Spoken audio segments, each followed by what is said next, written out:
Que, d'abord, pour répondre à la question très rapidement, je pense que bu libéroon peut-être yéen sax doo leen fi nekk bu pare woon yéen sax doo leen fi nekk parce que depuis ce matin loolu lii moo leen fi indi te ba léegi mu ngi wéy pour votre information audience mu ngi continuer ba léegi avec la plaidoirie de la partie civile en l'occurrence maître Amadou Sall avocat de Bah Diakhaté et de Imam Ndao avant moom maître El Hadj Diouf ak Antoine Mbengue toujours la partie civile ñoom ñoo doon def seen plaidoirie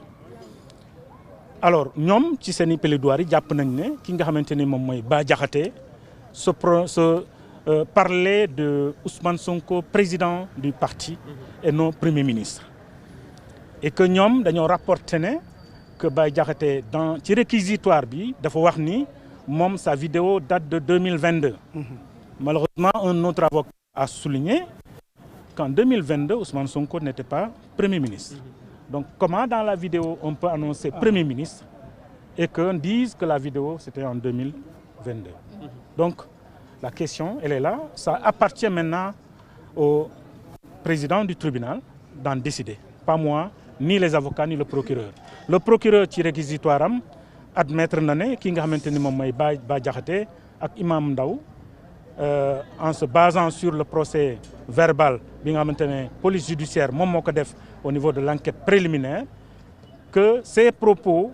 li mu indi ci li nga xamante ni moom mooy procès verbal bi sont condamnables parce que accusant justement le premier ministre Ousmane Sonko ou Ousmane Sonko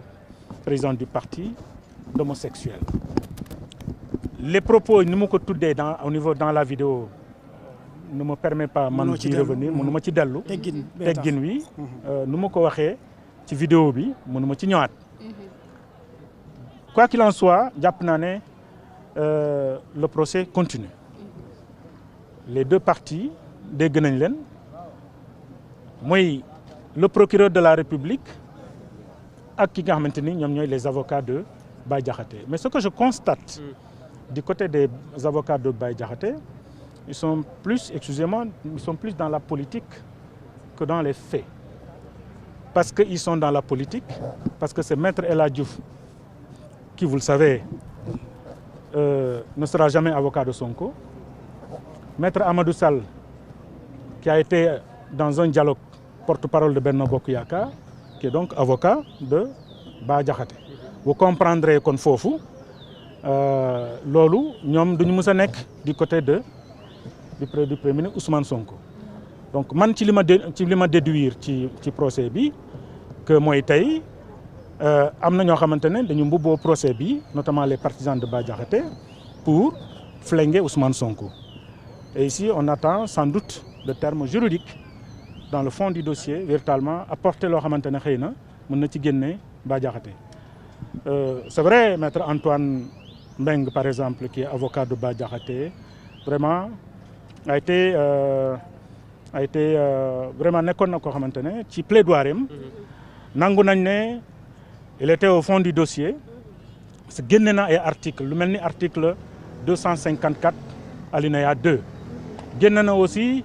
article 3 génne na article 9 ainsi de suite donc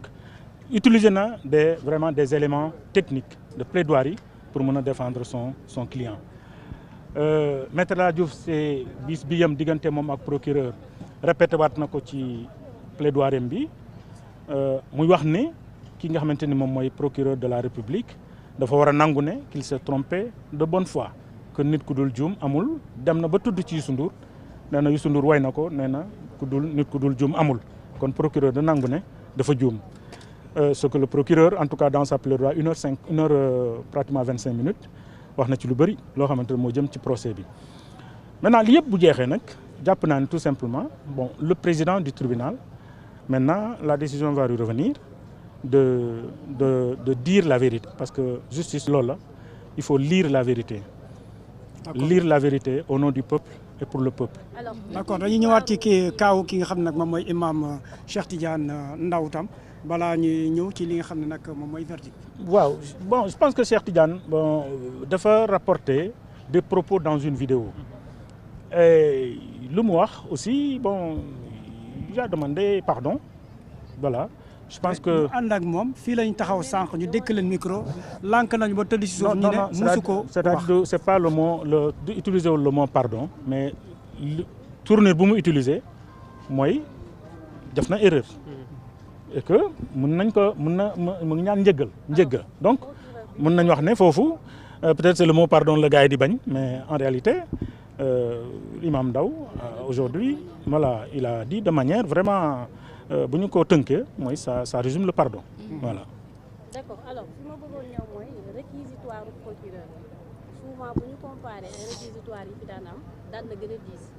ci emprisonnement bi wala ci amende bi alors tey lan nga mën a déduire ci bu tey bi est-ce que sûrement Bah Diakhaté war nañ ko mën a libérer purement et simplement. Vous savez je suis un journaliste comme vous. Je ne suis pas un duma juriste. Mais jàpp naa ne ci ay dossiers yu mel nii bu ñu ko gisee instruction la jëm. Je pense qu'un avocat am na ku ko ci souligner en l'occurrence maître Antoine Mbengue avocat de Bah Diakhaté yu mel nii da ngay dem instruction. Je pense qu'au Sénégal pratiquement nous sommes tous sur LP liberté provisoire. Parce que loolu lañ tàmmal Sénégalais yi mooy boo ne nii rek ñu jàppale yóbbu la instruction. Flagrant délit sàcckatu ginaar yi ak sàcckatu portable yi ñoo jëm flagrant délit mais ñeneen ñi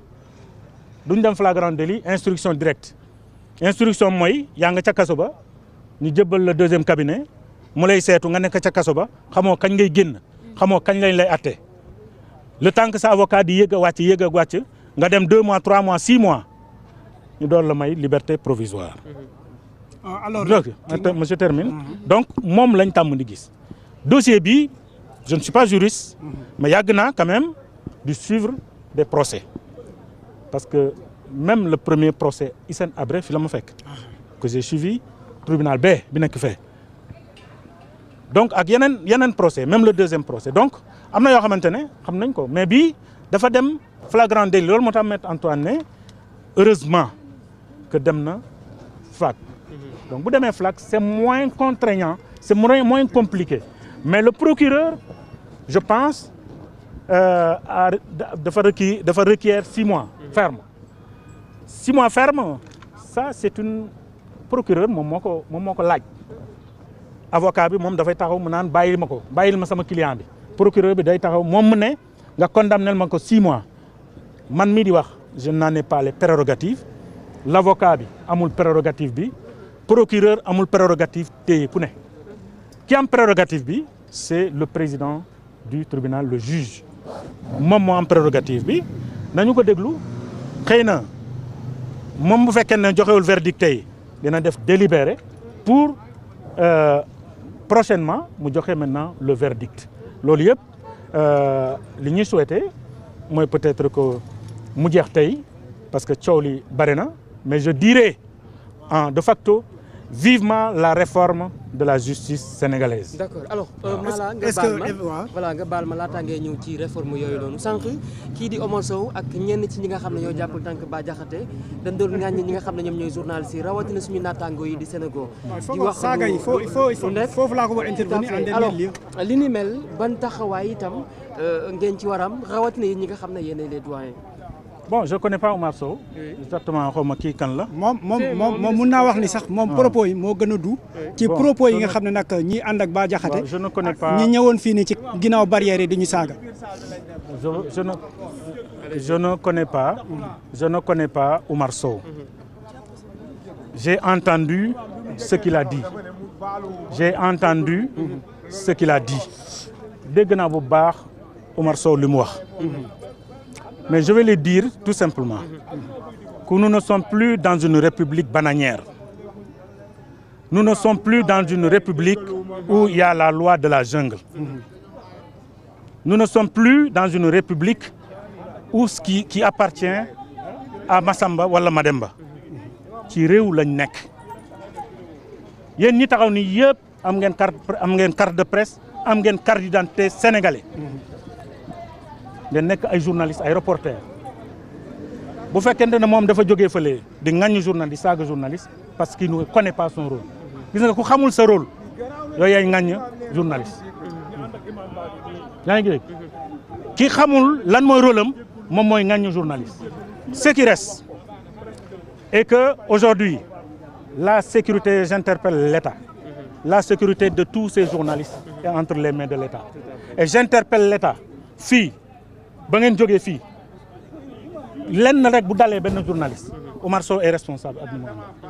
mais parce que auto Sénégal dagguma la kar nañ ko bi muy génn fii tribunal. Voilà, j'ai tout vu et j'ai interpellé acquis de droit. Nous avons interpellé acquis de droit loolu moo tax ma prononcé loolu fii ba ngeen jógee fii ku fi dara dal même bu dee poussé sax jam na la on prendrait Oumar Sow responsable de ça ak ñi mu àndal. On ne va plus accepter ça li ñu doon def démb loolu mënatul nekk. Nous sommes dans une république moom ñi muy jàppale c'est eux qui ont désarticulé cette république c'est eux qui ont bafoué les fondamentaux de cette république c'est eux qui ont fait de cette république de ce qu'il est aujourd'hui. Aujourd'hui on va accepter que ces gens-là se mettent devant les gens pour dire que nii ak nii ak nii. Il faut qu'ils arrêtent. Su arrêter on va l'arrêter avec nos moyens parce qu'on va plus l'accepter.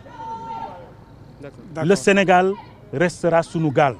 Ça n'appartient plus à 5 personnes, à 6 personnes. On l'a assisté pendant 12 ans. Désormais, on ne va plus l'accepter. Surtout. Pendant 12 ans, on a donné la parole à tout le monde dans ce pays. On ne va pas accepter que pendant 12 ans, le Sénégal, en matière de liberté de la presse, qu'est-ce qu'on n'a pas subi ici? Qu'est-ce qu'on n'a pas vécu ici? Qu'est-ce qu'on n'a pas fait ici comme